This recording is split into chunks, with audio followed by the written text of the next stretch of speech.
विश्व के लोगों, हाथी समान कान खोल खोल करके परमेश्वर का वचन सुनो।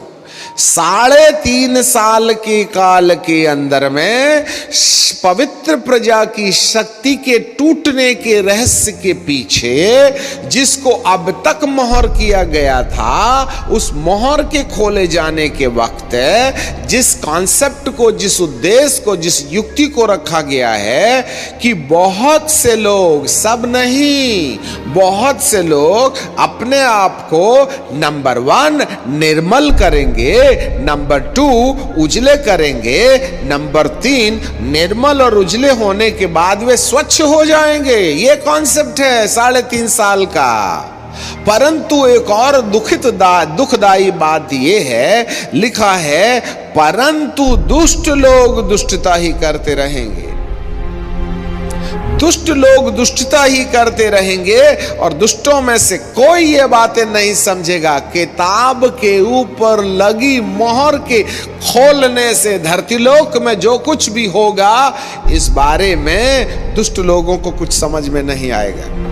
अब मुझे नहीं समझ में आता श्रोताओं, आप निर्मल और शुद्ध, निर्मल और उजले और स्वच्छ होने वाली लिस्ट में हैं या उन दुष्ट लोगों की लिस्ट में हैं जिनको ये बात समझ में नहीं आएगी जिसको पवित्र आत्मा आज प्रकाशित कर रहा है। यदि आज की बातें आपको समझ में नहीं आई तो मान के रखना कि आपने अपने आप को निर्मलता और उज्ज्वलता और स्वच्छ हो जाने वाली टीम से अलग कर लिया। भारी संदेश। जिस भी महारथियों को धरती के अंदर में ये वाली कहानी, निर्मलता, उज्ज्वलता और स्वच्छता की कहानी समझ में नहीं आई, निश्चय रीति से इस धन को खो देने वाले को दुष्टता की लिस्ट से अलग नहीं किया जा सकता। इसीलिए ये जो किताब का रहस्य है, कहीं ना कहीं जो दानियल के युग तक बंद था, अब उसके खोले जाने का रहस्य आ गया है। अर्थात निर्मलता, उज्ज्वलता और स्वच्छता। इसको डिटेल में हम अगले एपिसोड में पढ़ेंगे, कैसे परमेश्वर हर एक व्यक्ति को निर्मल और उज्ज्वल और स्वच्छ होने की अंतिम सलाह देगा।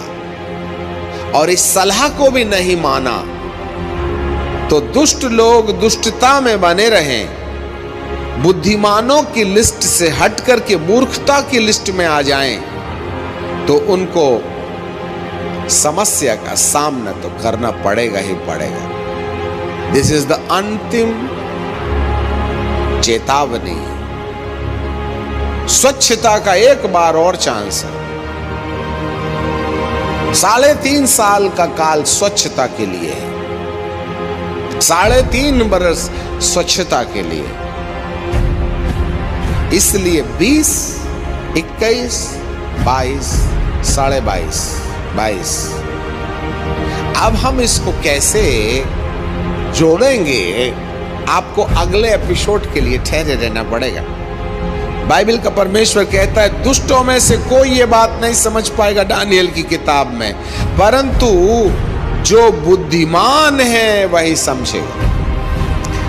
इस किताब के अंदर में लिखी गई बात बुद्धिमानों के लिए है, मूर्खों के लिए नहीं।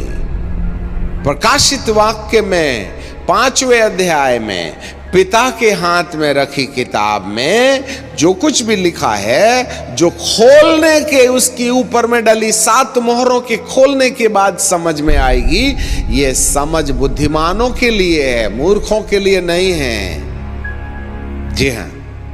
और यदि आपको बुद्धिमान बनना है तो अगले एपिसोड में हाथी समान कान लेके आइएगा और समझने की कोशिश कीजिएगा कि इन दोनों तरफ लिखी किताबों को जो 7 मोहर से मोहर की गई है, इन किताबों के अंदर आखिर क्या है जो बुद्धिमानों को समझ में आएगा, मूर्खों को नहीं मेरे प्रियो।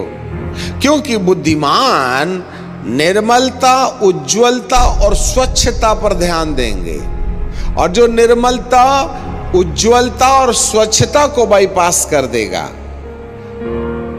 उसका नाम बुद्धिमानों की लिस्ट में नहीं लिखा जाएगा, मतलब मूर्खों की लिस्ट में रहेगा। एक बात हम बताएं, मूर्खों की लिस्ट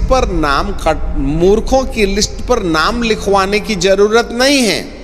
हमारा नाम ऑलरेडी मूर्खों की लिस्ट में लिखा हुआ, क्योंकि हम पैदा ही मूर्खों की लिस्टों पर अपना नाम लिखवा के पैदा किए थे, क्योंकि हमको प्रभु की निर्मलता, उज्जवलता और स्वच्छता समझ में नहीं आई, इसलिए हम मूर्खों की लिस्ट में पैदा हुए थे। अब एक काम करना है कि मूर्खों की लिस्ट से अपना नाम यदि कटवा के बुद्धिमानों की लिस्ट पर लिखना है तो इस किताब पर चिंतन मनन करना पड़ेगा। तो शायद ये किताब जिसमें 7 मोहर लगी गई है, ये आपके नाम को मूर्खों की लिस्ट से काट करके बुद्धिमानों की लिस्ट पर लिख देने के लिए मदद करेगी। Wonderful Holi spirit, thank you Jesus. इसलिए आए अंग्रेजी बोलने वालों, आए बाइबिल के ऊपर में 10-15 PhD डिग्री लेने वालों, आए बाइबिल के सुनने और सुनाने वालों, आए बाइबिल के ऊपर में बहस करने वाले महाज्ञानियों, कान खोल के सुनो। जिस दिन तुम्हें ये किताब जिसमें 7 मोहर हैं, जो निर्मलता और उज्जवलता और स्वच्छता के लिए लिखी गई है, समझ में आ जाएगी ना, तो वो मूर्ख भी होगा जिसको अंग्रेजी नहीं आती, जिसने जिंदगी भर बाइबिल नहीं पढ़ा और यह किताब समझ गया, तो उसका नाम भी मूर्खों की लिस्ट से काट करके बुद्धिमानों की लिस्ट पर रख दिया जाएगा, क्योंकि किताब का कॉन्सेप्ट निर्मलता, उज्जवलता और स्वच्छता है। इसलिए अब हम परमेश्वर के सामने अपनी होशियारी को कचरे के डब्बे में डाल दें, अपने ज्ञान और अपने उम्र के तकाजे अंदाज को माटी पर डाल दें। अब धर्मियों और ज्ञानियों की जरूरत नहीं है। आप बाइबल में कितने बड़े उस्ताद हैं, आपने कितनी आत्माएं बचाई, कितना बपतिस्मा दिया, उसका जमाना गया। खुदा ने ए से लेकर के जेड तक लोगों को 2 महीने में पैदल यात्रा पर लाके खड़ा कर दिया है। ये बड़े बड़े महारथी धरती के अंदर में उस्तादी दिखाने वाले आत्मिक दुनिया के अंदर में आज जमीन में पैदल चलना शुरू हो गए हैं। इसका मतलब गॉड इज इन ऑपरेशन। परमेश्वर उस किताब को खोलना चाहता है, जिससे कि हर एक मूर्ख को एक बार बुद्धिमान बनने का अवसर मिल जाए। और बुद्धिमान कौन है परमेश्वर की दृष्टि में, वह तो वचन आगे बताएगा। मेरे प्रियो, इस मोहर के पीछे अच्छा संदेश नहीं है, परंतु क्या करें, ये परमेश्वर की मजबूरी है। और यदि हम सच में बुद्धिमान होते तो कलीसिया के प्रभु यीशु मसीह के दूसरे आगमन के पहले हम उठा लिए गए होते।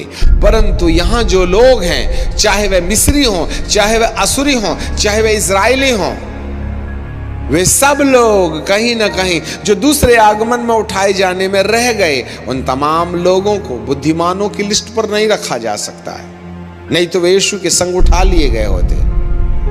मेरे प्रियो, तो बाकी धरती पर रहे लोग ये न समझ बैठना कि अभी तो यीशु मसीह आया नहीं है और अपना नंबर लग जाएगा। ऐसा मत समझ बैठना। वहां भी अगले अर्थात 6वें अध्याय के बाद मोहरों के खोले जाने से जो कुछ भी घटनाएं उन मूर्ख लोगों के साथ घटने वाली है, जो यीशु के दूसरे आगमन में उठाए नहीं गए, उन लोगों की सलाहें अभी भी यीशु के आने के पहले हर एक लोगों को बुद्धिमान बनने में मदद करने के लिए लिखी गई हैं।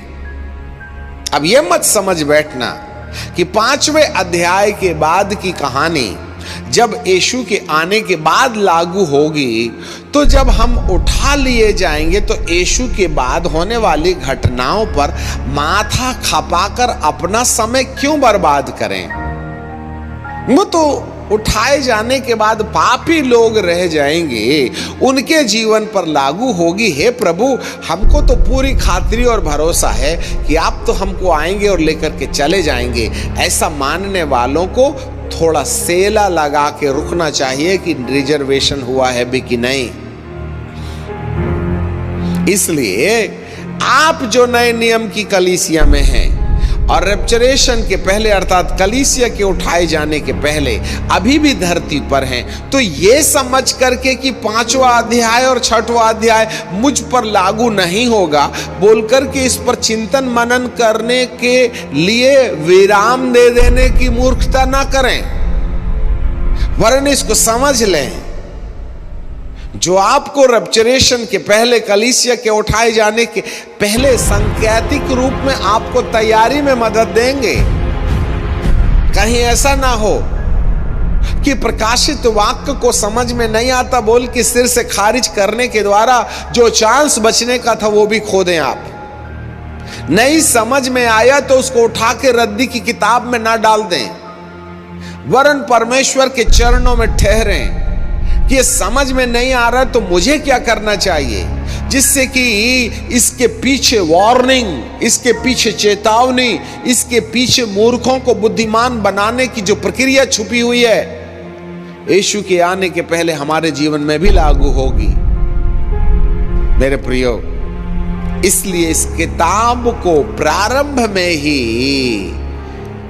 यूहन्ना के द्वारा पवित्र आत्मा ने ये बात कह रखी थी, जो प्रकाशित वाक्य के पहले अध्याय के 3 पद में, धन्य वह है जो इस भविष्यवाणी की किताब को पढ़ता है